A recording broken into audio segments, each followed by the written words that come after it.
Today we are going to put a new seat in a chair that has pressed cane in it. Pressed cane is also called cane webbing or cane mesh. The first thing you want to do is take a razor knife and score along the edge of the spline where it meets the wood. You want to break the glue bond. Carefully run the razor blade along the edge, and if you can, do it on the inside also. And you may see how it loosens the spline up. Be very careful going around the corner.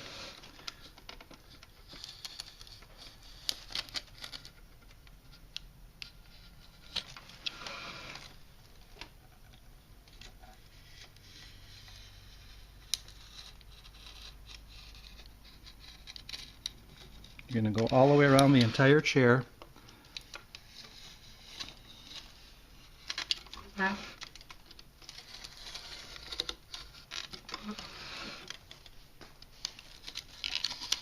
After you have scored all the way around the chair, you want to take a spline chisel, which is a chisel with a very narrow tip, and a hammer, and you're going to drive the hammer, the spline,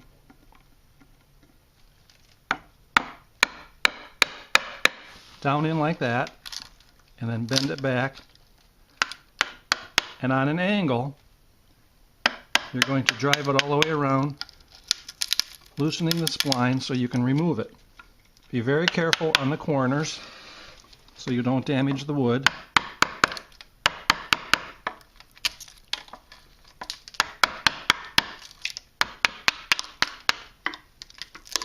Sometimes you'll be able to pull big pieces out by hand.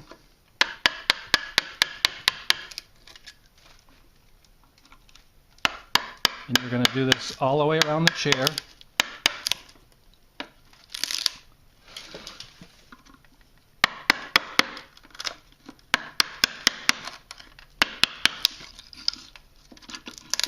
Now we have the spline mostly removed. There's a residue, but we'll get to that later. The next step is to remove the inner portion of cane. You can do that with scissors, or I prefer to use a chisel, carefully just ripping the cane.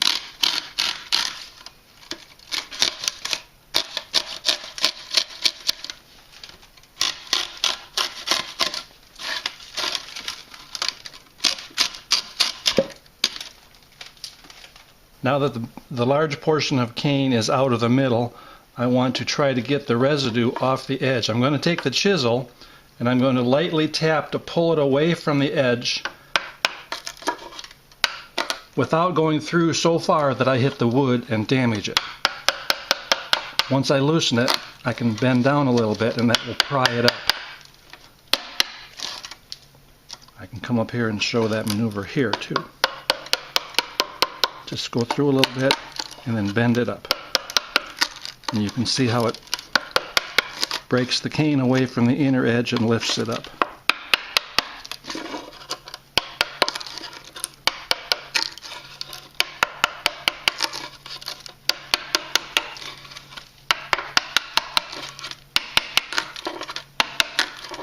Now that we've gone all the way around the outer edge, breaking it loose, we can take the chisel and pry underneath, push down with your thumb, and you should be able to get the rest of it out.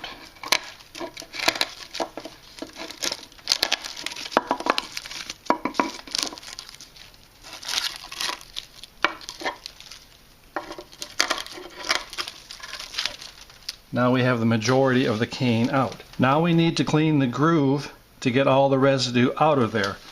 I have a special chisel. It's about the same width as the groove, a little bit narrower, that I can pound through there.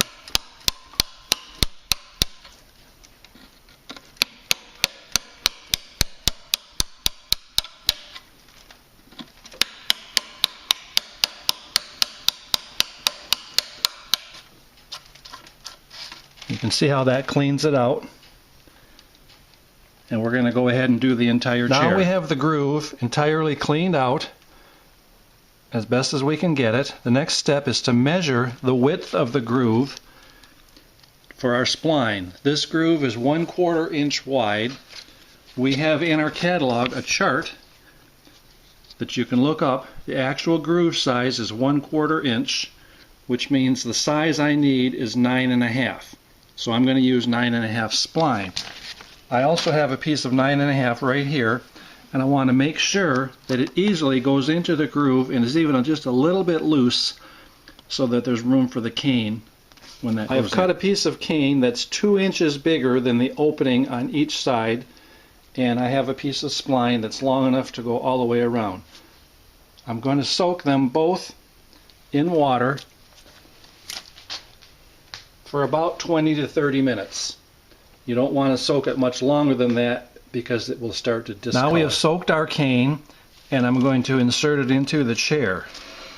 What I want to do is line up an edge so that it's perfectly square.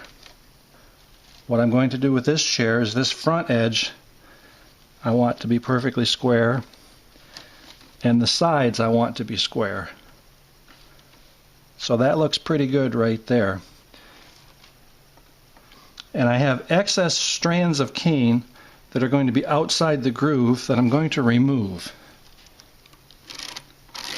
The reason for doing this, it makes it easier to press it down into the groove without the excess cane on the outside fighting you.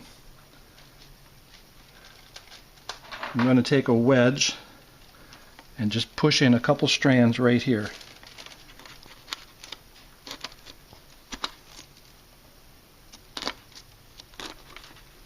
And it may stay there, or I may need to put another wedge in there just to hold it temporarily. Next, I'm going to go to the back and do the same thing, remove any strands that are going to be outside the groove.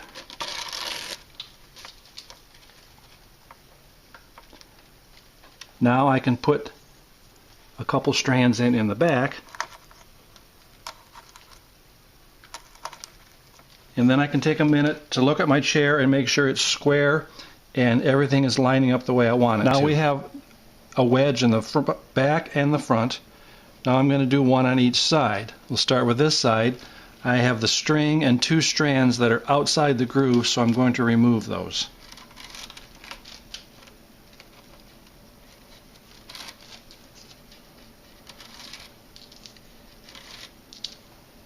Now I'm going to press down in the center just like I did on the front and the back, just a little bit.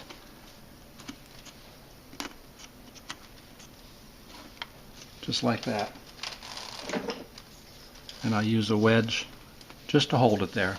We'll do the same thing on the other side. Now we have 4 sides all started with wedges in it. We can again double check to make sure it's square, that nothing has gotten out of square, and that we're happy with how it's going to look. Now I'm going to address the corner. We can remove some strands on the corner that will be outside the groove. There's a diagonal we can take out.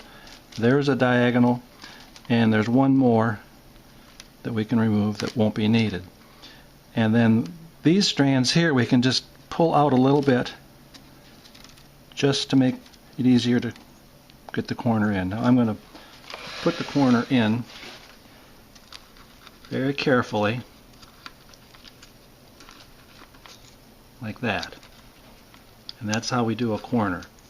And then I'm going to go along the front and push it all down in. Now this chair has a fairly wide groove, which makes it easier to do this. Some chairs you may need to use a hammer to tap your cane down in. When doing that, you need to be very careful that you don't hit too hard because you can break the cane. Now I'm approaching this corner, and I'm once again removing the excess strands that are not needed. I'm opening the corner up so there's no resistance as I go by there, and I'll continue to use the hammer just to show you how that works.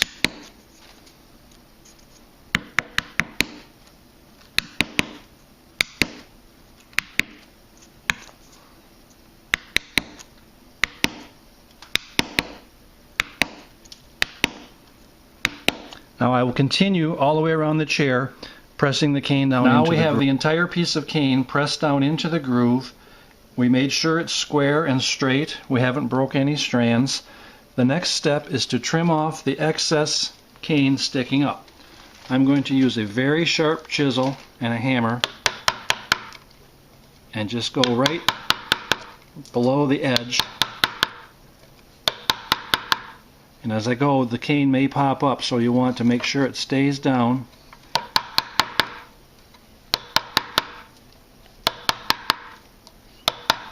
We're going to do this all the way around. I'm going to go to the corner, then I'm going to skip the corner and start on the side, and then we'll address how we're going to do the corner.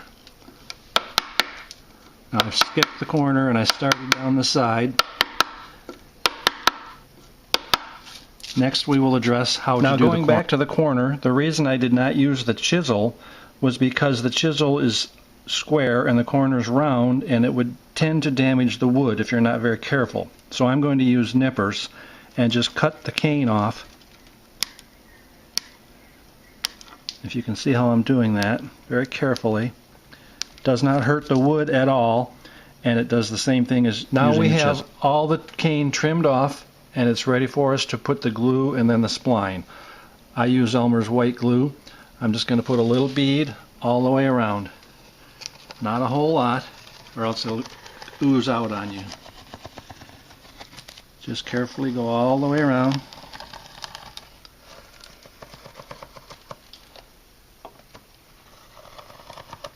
Like that. Then I'm going to insert my spline. I'm going to start in the middle of the back, and that's where my joint will be.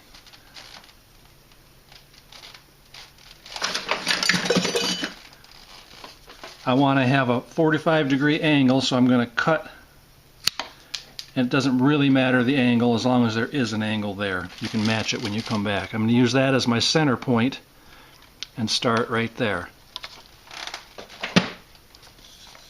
I'm going to gently tap it in. It should go in very easily but tight. If you have to really pound it to get it in, it's probably too tight, and it could actually cut your cane.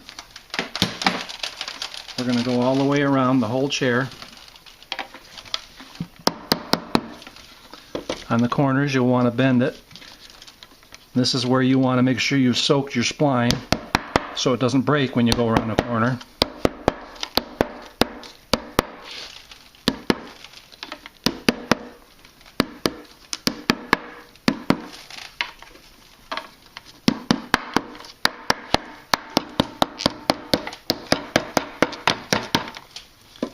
Now I'm back to where I started. I want to leave it out a little bit so I can lift it up and cut it.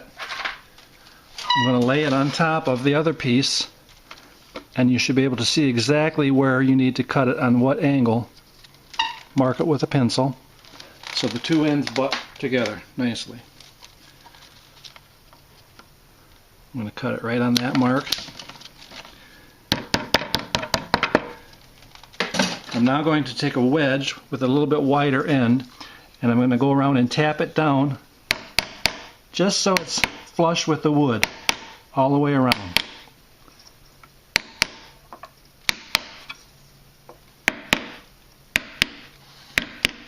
The chair is now complete. The seat is finished. It's still wet. It will take 24 hours of drying time before it can be sat upon, but it is ready to go. You've done your completed project.